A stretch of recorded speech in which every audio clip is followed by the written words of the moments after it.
আজ জুমাবার, আরবি রজব মাসের ২৬ তারিখ। এটি আরবি সপ্তম মাস। এরপরেই আসছে আমাদের সামনে শাবান, তারপরেই আমরা পেতে যাচ্ছি রমাদান। এই জন্য আমাদের আল্লাহর কাছে দোয়া করা উচিত। আমরা দোয়া করি, আল্লাহ আমাদের হায়াতকে রমজান পর্যন্ত বাড়িয়ে দিন, আমিন।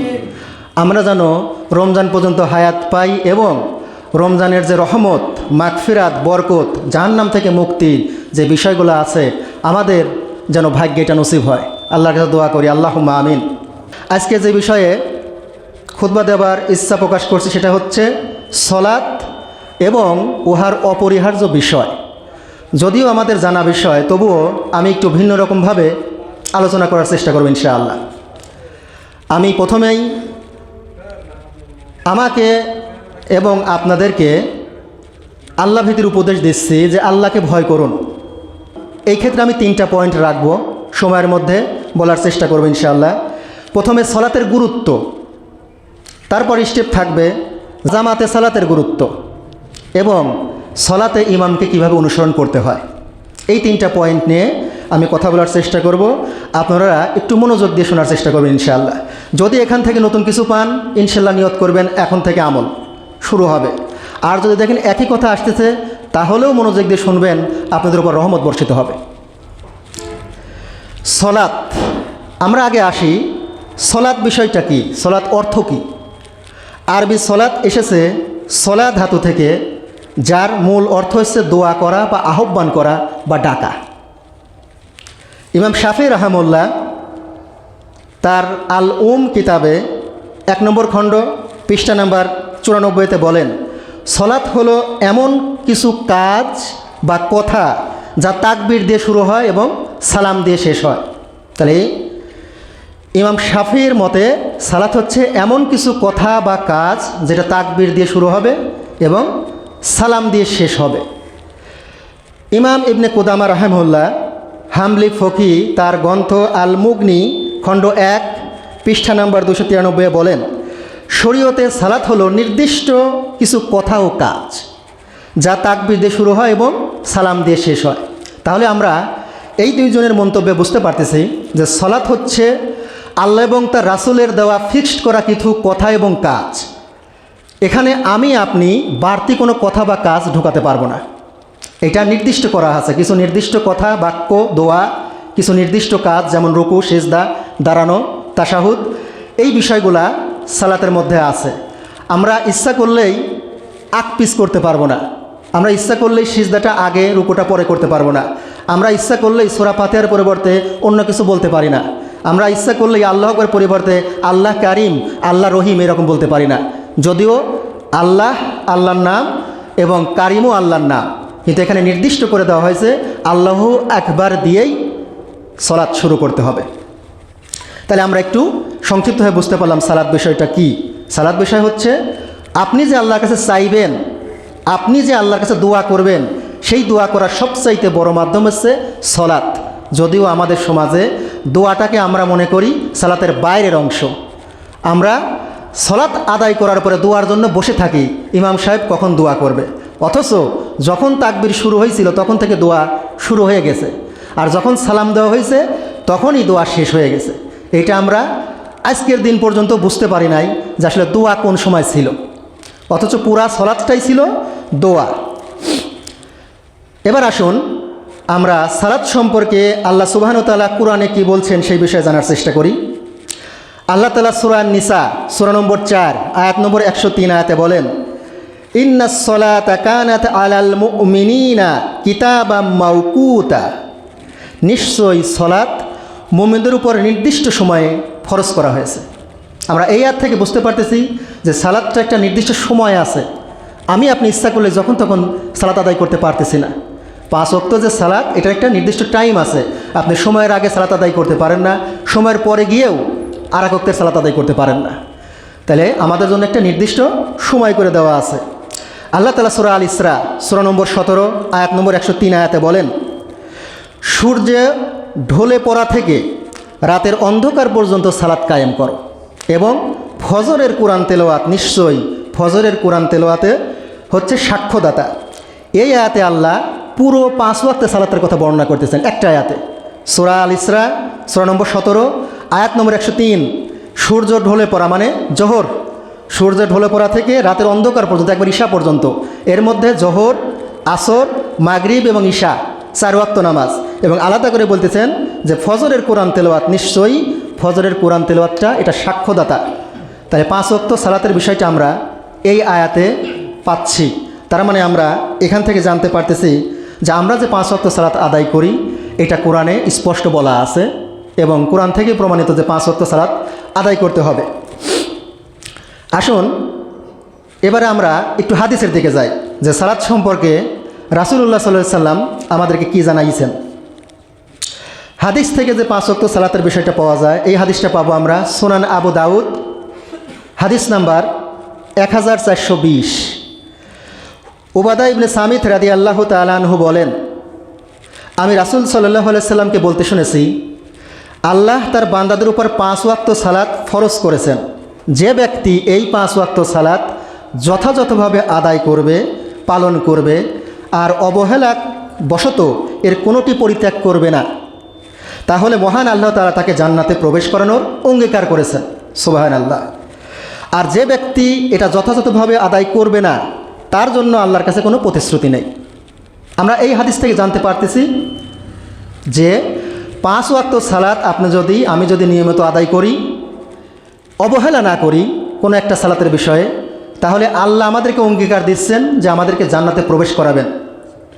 আর যদি আমরা এই দায়িত্ব অবহেলা করি, 5কে কমায়া দেই, তাহলে আল্লাহ আমাদের সাথে কোনো অঙ্গীকার নেই।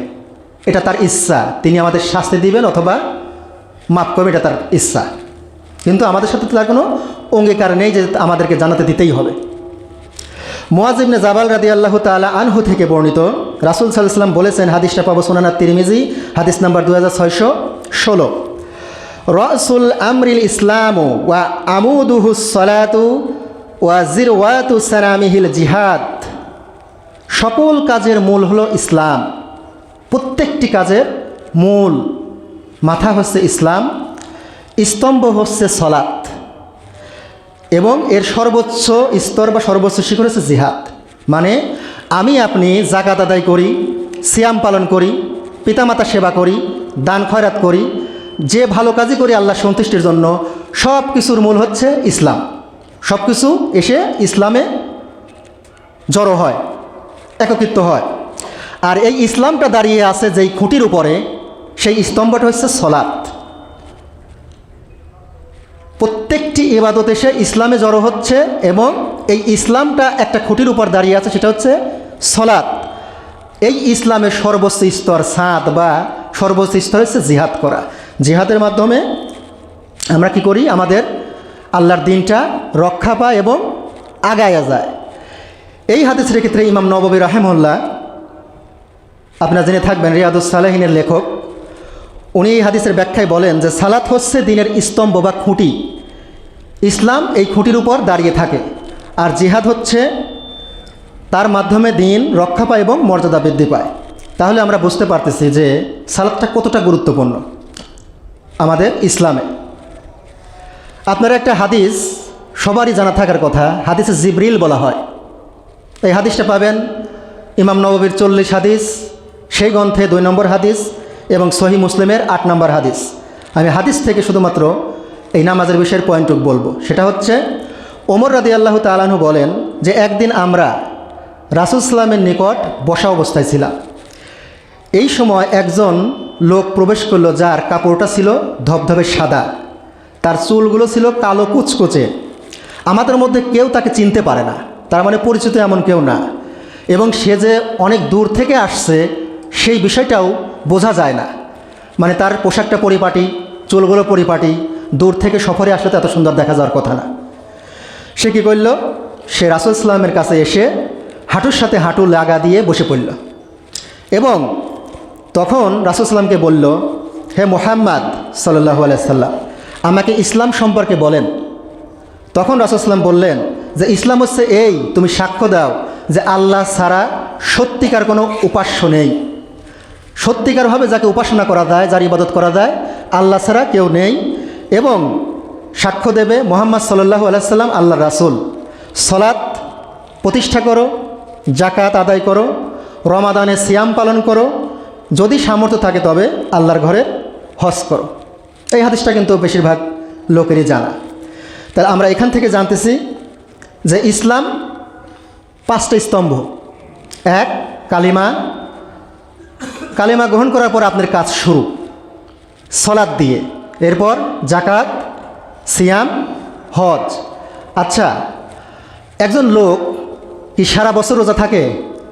না, শুধুমাত্র রমাদান মাসে, শুধুমাত্র রমাদান মাসেই আমাদের রোজা ফরজ। রমাদান মাসের আগে পরে কিন্তু আপনি ফরজ হিসেবে রোজা রাখতে পারবেন না, সে নিয়ম নেই। তার মানে একজন বান্দা, একজন ব্যক্তি 5টা স্তম্ভের মধ্যে কিন্তু একটা কেটে গেল, পুরো 11টা মাস আপনাকে সিয়াম পালন করতে বাধ্য না হয়। আচ্ছা, এবার আসেন জাকাত। জাকাত কি পুরা বছরই দিতে হয় নাকি বছরের একটি সময় দিতে হয়?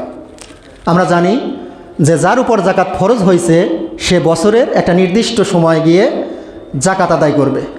তাহলে আমরা দেখতেছি যে পুরা বছরই জাকাত নেই, বছরে একবার, তাও সেটা নিসাব পরিমাণ হবে এরপর। তার মানে সবাইকে কিন্তু জাকাত দিতে হয় না, এটাও কিন্তু ক্যান্সেল হয়ে গেল স্তম্ভ। এরপর আসেন হজ। হজ কি আমরা প্রতিদিন করি? না, হজও কিন্তু বছরে একটি বার, তাও আবার যার উপর এই হজ ফরজ কার উপর? যার সামর্থ্য আছে, যার মক্কায় যাওয়া এবং আসা এই রকম যার খরচ করার সামর্থ্য আছে সে যেতে পারবে, তার জন্য হজ ফরজ। তাহলে আমরা কিন্তু হজেরটাও ক্যান্সেল হইল স্তম্ভ। তাহলে আর থাকলো কি? কালেমা এবং সলাত, এই দুইটা। এখন আমরা যারা সালাদটাও বাদ দিয়ে দেয় যদি, তাহলে ইসলামের আর কিছু থাকলো? আমল করার মতো কিছু থাকলো? আর একটু ভালো করে বোঝার চেষ্টা করেন আমি কি বোঝাতে চাচ্ছি।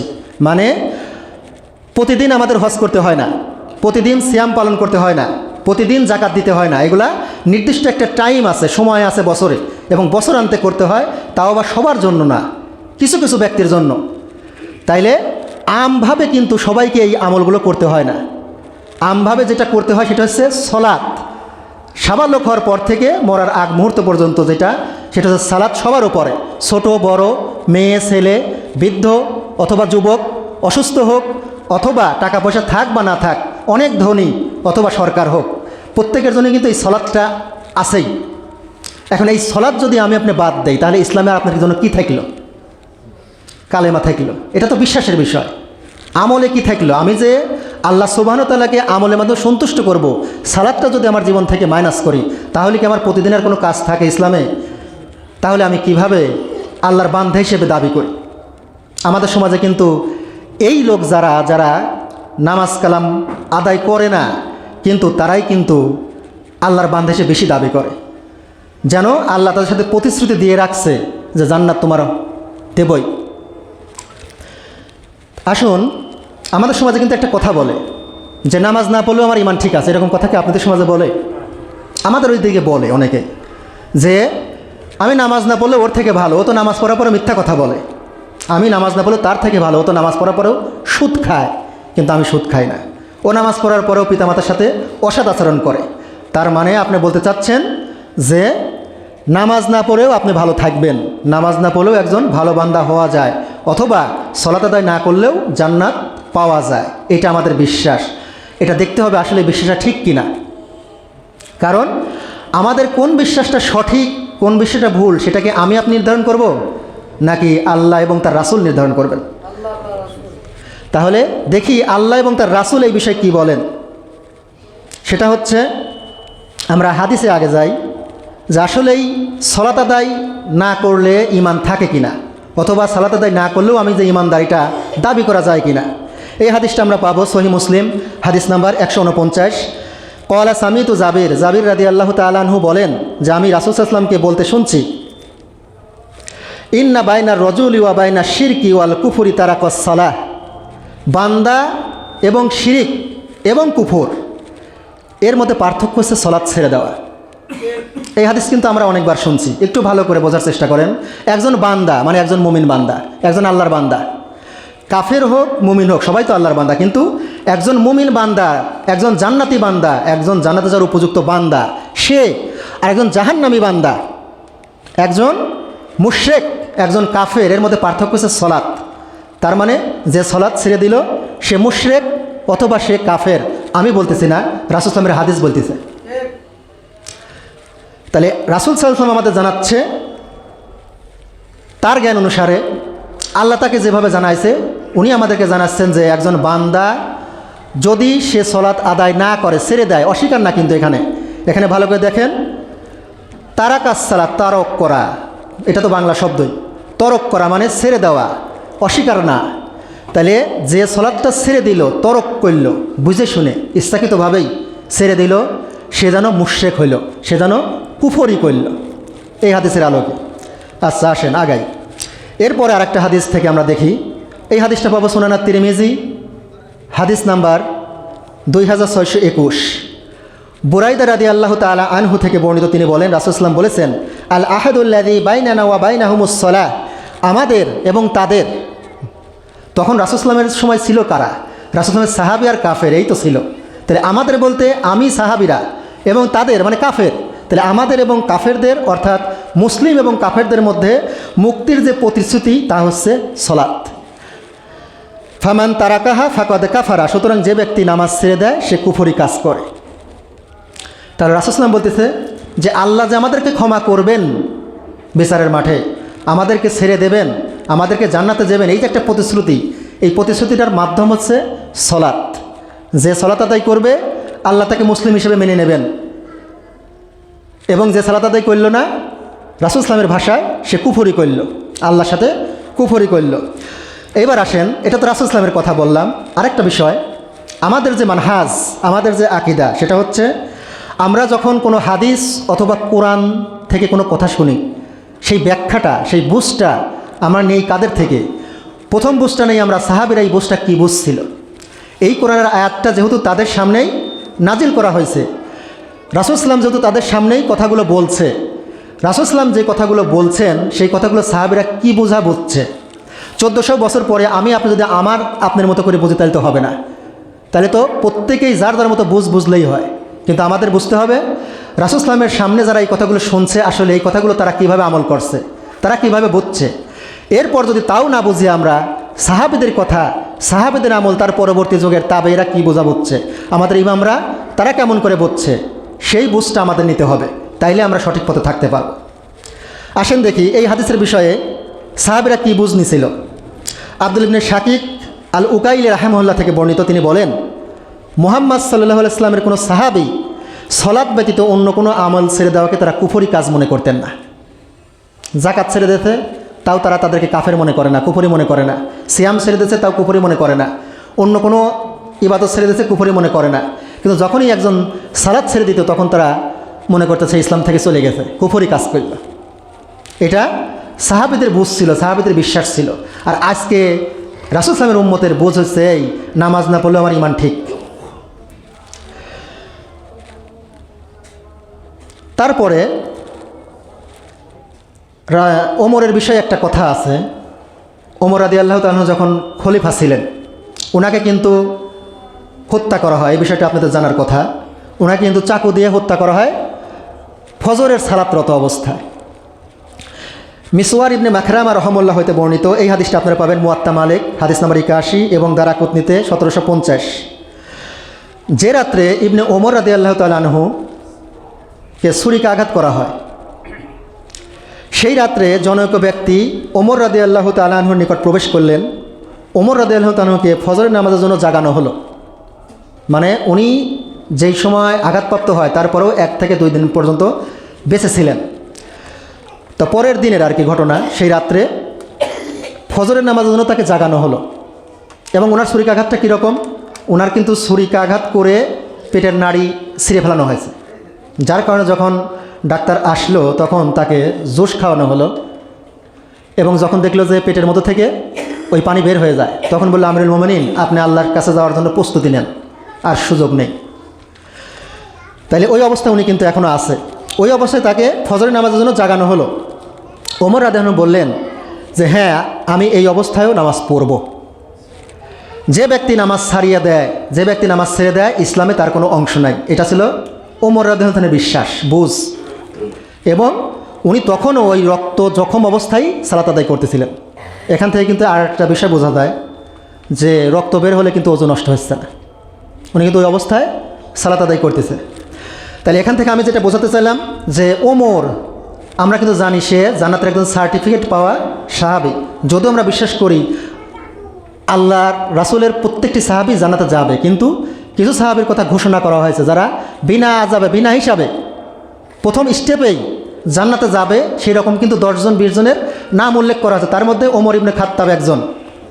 আর ওনার বিশ্বাস, উনি বিশ্বাস করতেন এবং উনি রাসূল সাল্লাল্লাহু আলাইহি ওয়াসাল্লাম থেকে জানছে যে যেই লোকের সলাৎ নাই ইসলামে তার কোনো অংশই নাই। আচ্ছা, আমরা আগাই। এখন একটু কোরআন থেকে দেখি যে আসলেই আমরা যারা সালাত আদায় করি না, অথবা 3-4 ওয়াক্ত সালাত আদায় করি, 1 ওয়াক্ত বাদ দেই, 2 ওয়াক্ত বাদ দেই, সেই ক্ষেত্রে কোরআন আমাদেরকে কি জানায়, আসলে কি সালাত আদায় না করলেও ইমানদার পাক্কা ইমানদার, এটা বলা যায় কিনা? আল্লাহ তাআলা সূরা মারিয়াম সূরা নম্বর 19 আয়াত নম্বর 59 আয়াতে বলেন, ফাখলাফা মিন বা'দিহিম খলফুন আদাউস সালাতা ওয়াত্তাবাউশ শাহওয়াত ফাসাউফা ইয়ালকাউনাল গায়্যা। অতঃপর তাদের পরে, মানে ভালো মানুষদের পরে এমন এক অপদার্থ উত্তরসূরিরা আসলো, পরবর্তী প্রজন্ম, পরবর্তী জেনারেশন, যারা কী করলো, সালাতকে নষ্ট করল। এই লোকগুলো অচিরেই, এই লোকগুলো কী করলো, সালাত নষ্ট করলো এবং নিজের প্রবৃত্তি, নিজের মনন অনুসরণ করলো। সুতরাং এরা অচিরেই গাই নামক জাহান্নামে প্রবেশ করবে। গাই হচ্ছে জাহান্নামের একটা কঠিন একটা স্থান। গাই নামক জাহান্নামটা কীরকম? হাদিসে আসছে যে এই গাই নামক জাহান্নাম এতটাই কঠিন, ওই স্থানটা আল্লাহর কাছে আশ্রয় চায়, মানে জাহান্নাম থেকে আশ্রয় চায় আল্লাহর কাছে, যে আল্লাহ আমাকে সুযোগ দেন নিঃশ্বাস নেওয়া এবং দেওয়ার, মানে এই গরমে আমি শেষ হয়ে যাচ্ছি। যার কারণে বলা হয়েছে যে তুমি একটা নিঃশ্বাস নেবে এবং একটা নিঃশ্বাস ছাড়বে। এটা হচ্ছে আমাদের বিশ্বাস, বিজ্ঞান যাই বলুক, সেটা হচ্ছে যখন জাহান্নাম নিঃশ্বাস টান দেয় তখন এটা যেই যেই এলাকায় প্রভাব ফেলে সেখানে শীত, আর যখন জাহান্নাম নিঃশ্বাস ছাড়ে যেই দিকে পৃথিবীতে প্রভাব পড়ে সেই দিকে গরমকাল। এটা হচ্ছে আমাদের হাদিসের কথা, বিজ্ঞানীরা হয়তো ভবিষ্যতে প্রমাণ পাবে, বিজ্ঞানীরা এগুলো বিশ্বাস করে না। তাহলে আমরা এই কোরআনের আয়াত থেকে বসতেছি সূরা মরিয়ম সূরা নম্বর 19 আয়াত নম্বর 59, যে সলাৎ ত্যাগ করলো যারা, তারা অপদার্থ গাই নামক জাহান্নামে যাবে। আচ্ছা, তারপরের আয়াতে আসেন, কিন্তু তারা নয় যারা এই কাজটা করছে, ঠিক আছে ভুল করছে, কারা নয়, যারা তওবা করছে, আবার ঈমান এনেছে ও সৎ কাজ করছে, নিশ্চয়ই আল্লাহ কী করবে, তাদেরকে জান্নাতে প্রবেশ করাবেন আর তাদের প্রতি কোনো জুলুম করা হবে না। তাহলে বোঝা যাচ্ছে যারা এই রকম মনের প্রবৃত্তির অনুসরণ করে আমরা যারা সালাত ত্যাগ করি, ভুল করি, যদি ভুলটা বোঝার পরে আল্লাহর কাছে আবার ফিরে আসি, তাওবা করি, তারপর ঈমান আনি, তারপর সৎ কাজ করি, তাহলে আল্লাহ জান্নাত দেবেন। এখানে একটু বোঝার বিষয়, খেয়াল করেন, আল্লাহ বলছে তাওবা করে। তাই আপনি পিতামাতার সাথে অসৎ আচরণ করছেন, তাওবা করলে যথেষ্ট ছিল। আপনি সিয়াম পালন করেন নাই, তাওবা করলে যথেষ্ট ছিল। অথবা যে কোনো আপনি ভুল কাজ করছেন, সেটা কিন্তু আমরা জানি খালেস অন্তরে তাওবা করলেই হয়, কিন্তু আল্লাহ কিন্তু এখানে তাওবার মধ্যে সীমিত রাখেন নাই। ইবনে উসাইমান রাহিমাহুল্লাহ বলছেন যে এখানে আল্লাহ বলছে যে তওবা করার পাশাপাশি ঈমান আনতে হবে নতুন করে, তারপর সৎ কাজ করতে হবে। আপনি বলেন একজনের যদি ওযু না ভাঙে, সে কি ওযু করার দরকার আছে তার? না। তাহলে একজনের যদি ঈমান না ভাঙে, তাহলে ঈমান আনার দরকার আছে আর? তাহলে এখান থেকে কি বোঝা যাচ্ছে? ইবনে উসাইমিন এই কথাই বলছেন যে যে সালাত ত্যাগ করছে তার ঈমান শেষ হয়ে গেছে। এখান থেকে প্রমাণ পাওয়া যায়, যেহেতু আল্লাহ বলছেন তওবা করার পরে আবার ঈমান আনতে হবে, তার মানে তুমি আবার কালেমা পড়তে হবে তোমাকে, আশহাদু আল্লা ইলাহা ইল্লাল্লাহ ওয়া আন্না মুহাম্মাদুর রাসূলুল্লাহ, তুমি আবার ঈমান আনো, এরপর সৎ কাজ। এখানে আল্লাহ তাআলা ক্লিয়ার স্পষ্ট বলছেন, যারা বেনামাজি, যারা নামাজ ত্যাগ করেন, নিজের প্রবৃত্তির কারণে হোক, শয়তানের প্ররোচনায় হোক, আপনারা যখনই নামাজ শুরু করবেন আপনাদেরকে তওবা করতে হবে, এরপর নতুন করে আবার কালেমা পাঠ করতে হবে, এরপরে আপনাকে আবার শুরু করতে হবে সালাত। এই জন্য আজকে খুতবা যারা শুনতেছেন এবং এই মাইকের আওয়াজ যতদূর যাচ্ছে, এই ভুলগুলো আমাদের সংশোধন করা উচিত, যে আমরা সালাত আদায় করি না, কিন্তু যখন শুরু করি আবার তওবা এবং ঈমান ছাড়াই সালাত আদায় করি। এটা যেন কেমন হইল? ওযু ছাড়াই সালাত আদায় করা। অন্য কেউ যদি আমার বিষয়ে না জানে, হয়তো সে মনে করবে যে নামাজ পড়ে, কিন্তু আমি তো জানি আমার ওযু নাই। আমি যদি 100 বারও সালাত আদায় করি, আমার কি সালাত হবে? কিন্তু আসলেই এই সালাত তো হওয়ার কথা না, কারণ তার ওযুই তো নষ্ট। তো এই জন্য আপনার ঈমান যদি না থাকে, এই মসজিদে তো এই বিষয়গুলো আরও ভালো করে জানার কথা, যেহেতু আমরা বেশিরভাগ সহিহ আকীদার লোক, আকিদা সম্পর্কে আমরা জানি, মানহাজ সম্পর্কে জানি, যে আসলেই আকিদা মানহাজ পরিষ্কার থাকার পরে আমরা যদি তারপরে কোনো কিছু করি, সালাত আদায় হোক যে কোনো বিষয়, তাহলে সেটা কবুল করা হয় ইনশাল্লাহ। যারা এখনও এই ভুলের মধ্যে আছেন, এখনও সালাত আদায় করেন না এবং গড়িমসি করেন, হয়তো 2-1 ওয়াক্ত পড়েন না, তারা এখনও সুযোগ আছে যে আমার জীবনে প্রতিদিন মাত্র এই একটা ইবাদতই আছে, না সিয়াম, না জাকাত, না হজ, আছে কি? সলাৎ। এই সলাৎটা আমরা শুরু করব আল্লাহর জন্য ইনশাআল্লাহ। তাহলে আমরা বুঝতে পারলাম সালাতটা কত গুরুত্বপূর্ণ। সালাত ছেড়ে দেওয়া যাচ্ছে না। সালাত যদি ছেড়ে দেই তাহলে আমরা আর ইসলাম ধর্মে থাকতে পারি না, মুসলিম থাকি না। সেইটা কোরআন, হাদিস এবং সাহাবীদের কথা দ্বারা আমরা প্রমাণ পেলাম। এখন আসি, আমরা যেহেতু সালাত আদায় শুরু করলাম এবং আমরা সালাত বুঝতে পারলাম যে সালাতটা জীবনে কতটা গুরুত্বপূর্ণ, এবং বুঝতে পারলাম যে জান্নাতে যাওয়ার একটা বিশাল মাধ্যম হচ্ছে সালাত, এবং আরও বুঝতে পারলাম যে ইসলামের মূল খুঁটিই হচ্ছে সালাত, এবং আরও জানতে পারলাম যে সালাত যদি ছেড়ে দেই তাহলে মুশরিক আর কাফের আর আমার মধ্যে কোনো পার্থক্য নাই। এখন আমরা আসি যে আমরা তো সালাত শুরু করলাম, তাহলে কি ঘরের মধ্যে একা একাই সালাত পড়ব? ছেলেদের ক্ষেত্রে আমাদের জামাতবদ্ধ সালাত আদায় করতে হবে। এই ক্ষেত্রে যারা আছে আমরা নিয়মিত সালাত আদায় করি, এটা অনেক সময় অনীহা দেখা যায় যে আমরা জামাতে সালাত আদায় করি না। এই বিষয়টাও আমাদের জানার দরকার। আমি অল্প 1-2টা হাদিসে শেষ করব। এই হাদিসটা আমরা পাবো সুনান আবু দাউদ, হাদিস নাম্বার 551। ইবনে আব্বাস রাদিয়াল্লাহু তাআলা আনহু সূত্রে বর্ণিত, তিনি বলেন, রাসূলুল্লাহ সাল্লাল্লাহু আলাইহি ওয়াসাল্লাম বলেছেন, যে ব্যক্তি মুয়াজ্জিনের আজান শোনা সত্ত্বেও, যে ব্যক্তি মুয়াজ্জিনের আজান শোনার পরেও কোনো রকম ওজর ছাড়া জামাতে সালাত আদায়ের জন্য আসলো না, একাকী সালাত আদায় করলেও তার সালাত কবুল করা হবে না। এটা আমার কথা না, আমার এবং আপনার রাসূল সাল্লাল্লাহু আলাইহি ওয়াসাল্লাম বলছেন। এটা তার কথা না, আল্লাহ তাকে বলতে বলছেন, তাই বলছে। তাহলে ছেলেদের ক্ষেত্রে জামাত ছাড়া সালাত আদায় করার কোনো সুযোগ নাই। এবং আপনারা এই বিষয়েও জানেন যে রাসূল সাল্লাল্লাহু আলাইহি ওয়াসাল্লাম বলছে, যদি 2 জন হয় তাও সালাত আদায় করো জামাতে। 2 জন হলেও জামাতবদ্ধ আদায় করা যায়। কিন্তু আমাদের দেখি, আমাদের ভাইদের না জানার কারণে যারা হচ্ছে নামাজ হয়তো জামাত ফেল করছে, অথবা অন্য জায়গায় গিয়ে সে জামাত শেষ হয়ে গেছে, তখন সে একা একাই সালাত আদায় করে। কেউ চেষ্টা করে না যে আমার আরেক ভাই আসুক, অথবা আরেকজনের বলা যে ভাই আসেন একসাথে পড়ি। আপনি জামাত ছাড়া সালাত আদায় করতে পারবেন না। শুধুমাত্র ওজর মানে আমি খুব অসুস্থ, জামাতে যেতে পারি না, আমি একজনের কাছে ঋণগ্রস্ত, আমি যদি এখন রাস্তায় বের হই সে আমাকে অপমান করবে অথবা মেরে ফেলবে, এরকম যদি ভয় থাকে, সেই ক্ষেত্রে আপনি জামাত মিস করতে পারেন।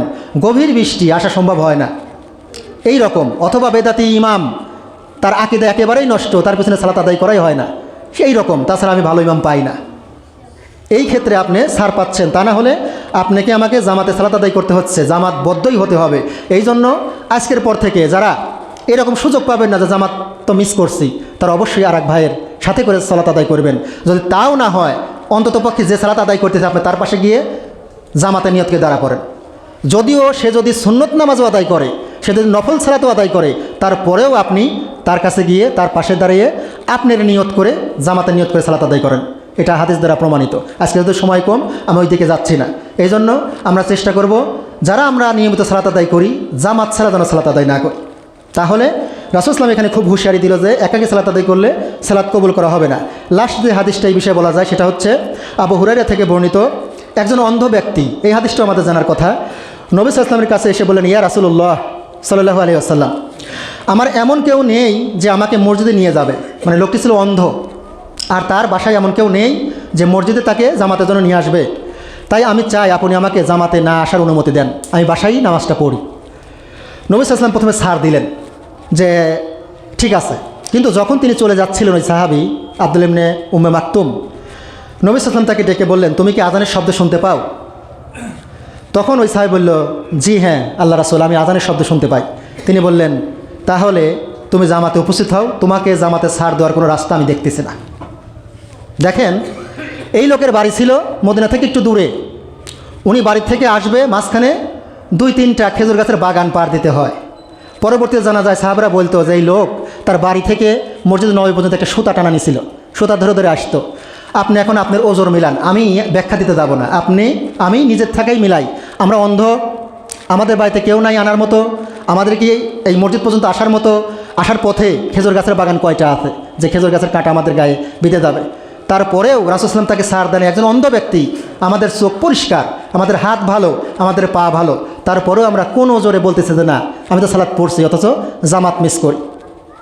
এই জন্য আজকের পর থেকে যারা বুঝমান, যারা চান যে আল্লাহর দিকে ফিরে যাবেন, যারা চান যে আপনার ইসলামকে সুন্দর করবেন, যারা চান যে সঠিক সুন্নাহ মতো চলবেন, তাহলে অবশ্যই আমার এই খুতবা যারা আজকে শুনতেছেন, যারা নিয়মিত নামাজি, তারা অবশ্যই জামাত সহকারে সালাত আদায় করতে হবে।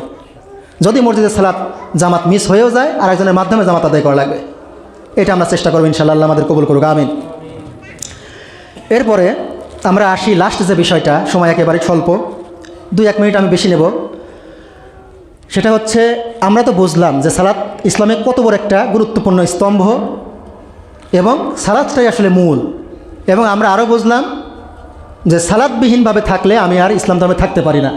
এবং আমরা আরেকটা বিষয় বুঝলাম যে শুধু সালাত আদায় করলেই হবে না, জামাতের সহিত সালাত আদায় করতে হবে। এবার আসেন, জামাতে সালাত আদায় করতে গেলে ইমাম সাহেবকে অনুসরণের বিষয় থাকে। আর আমাদের সমাজে দেখা যায় প্রায় 100%ই বলা চলে প্রায়, কারণ যেটুক মানুষ অনুসরণ করে ওইটুক পার্সেন্টের মধ্যে পড়ে না, যে ইমামের সাথে সঠিকভাবে অনুসরণ করা হয় না, যেটা রাসূল সাল্লাল্লাহু আলাইহি ওয়াসাল্লাম যেভাবে আমাদেরকে শিখাইছে। কারণ এগুলো আমাদের ইলমের অভাব, আমাদের জানার অভাব। কারণ আমরা এতটাই অজ্ঞ, আর আমরা সঠিক বিষয় জানতেও চাই না। অনেকেই তো এরকম বলেও যে বেশি জানতে চেয়েও না, তাহলে কিন্তু বেশি মানা লাগবে।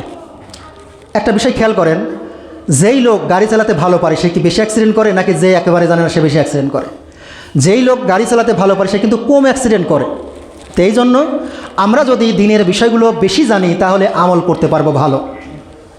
একটা কথা আপনারা শুনে থাকবেন, অনেক আলেমী কিন্তু বলে জান্নাতে যাওয়ার জন্য অল্প আমলই যথেষ্ট, তবে সেটা সঠিক আমল হওয়া লাগবে।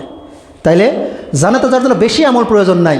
একজন ছেলে কেমন খাতায় লিখলে বলতেছে আমি সব খাতায় শেষ করছি, বরঞ্চ আরও কয় পেজ নিছি, তাহলে মনে হচ্ছে যে কী যেন একটা লিটার পাবে, মনে হয় এত লেখা লিখছে। পরে দেখা যায় তার 33 মার্কই থাকে না, কারণ স্যার যেটা চাইছে সে উত্তর অনেক লেখছে, কিন্তু মূল উত্তরই লেখে নাই। তো এই জন্য আমরা যদি অনেক আমল করি কিন্তু সঠিকভাবে না করি, সুন্নাহ মতো না করি, তাহলে কিন্তু অনেক আমলের পাহাড় থাকলে ওই কালে সেটার কোনো গুরুত্ব নাই। কিন্তু আপনি আমল করেন অল্প, কিন্তু সঠিকভাবে, সেটা খুবই গুরুত্বপূর্ণ। এই জন্য আমাদের ইমামের পিছনে সালাত কীভাবে আদায় করা উচিত, ইমামকে কীভাবে অনুসরণ করা উচিত, এই বিষয়ে গুরুত্ব দিতে হবে। কারণ প্রায় প্রতিটি মসজিদে, এমনকি আমি বলার পরে এই মসজিদেও খেয়াল করবেন আপনারা যে এটা সঠিকভাবে হচ্ছে না। আচ্ছা, আল্লাহ তাআলা সূরা মুমিনুন, এটা মুমিনদের সূরা বলা হয়, সূরা নম্বর 23 আয়াত 1-2-9 বলেন, কদ আফলাহাল মুমিনুন, অবশ্যই সফল কাম হয়ে গেছে মুমিনরা। আল্লাযীনা হুম ফি সলাতিহিম খাশিউন, যারা তাদের নামাজে নম্র, ভদ্র, বিনয়ী। আর কি, ওয়াল্লাযীনা হুম আলা সলাতিহিম ইউহাফিজুন, যারা নিজেদের সালাতে থাকে যত্নবান। এখন একটু আমাদের সময়ে আসি, মানে আমাদের সালাতে আসি। দেখেন, আপনি যখন আপনার স্ত্রীর সাথে গল্প করেন তখন কিন্তু অন্য কিছু মনে থাকে না। আপনি যখন মা বাবার সাথে সময় কাটান তখন কিন্তু অন্য বিষয়ের মনে থাকে না। আপনি যখন আপনার কোনো ব্যবসা বাণিজ্যের মধ্যে ঢুকে থাকেন তখন কিন্তু অন্য কিছু মনে থাকে না। আপনি যারা মুভি দেখে, যারা গেম খেলে, তারা ওইটার মধ্যে যখন ডুবে থাকে তখন কিন্তু অন্য কিছু আর খেয়াল থাকে না। একমাত্র কেবলমাত্র সলাতে দাঁড়ালেই, আল্লাহর জন্য যখন সময় দিই, তখন আমরা আল্লাহর পাশাপাশি আর একটা বিষয় মনে করি। তার মানে আমার সন্তান যখন অসুস্থ হয় তখন খুব গভীরভাবে তার জন্যই শুধু চিন্তা করি, আর অন্য কিছু মনে থাকে না।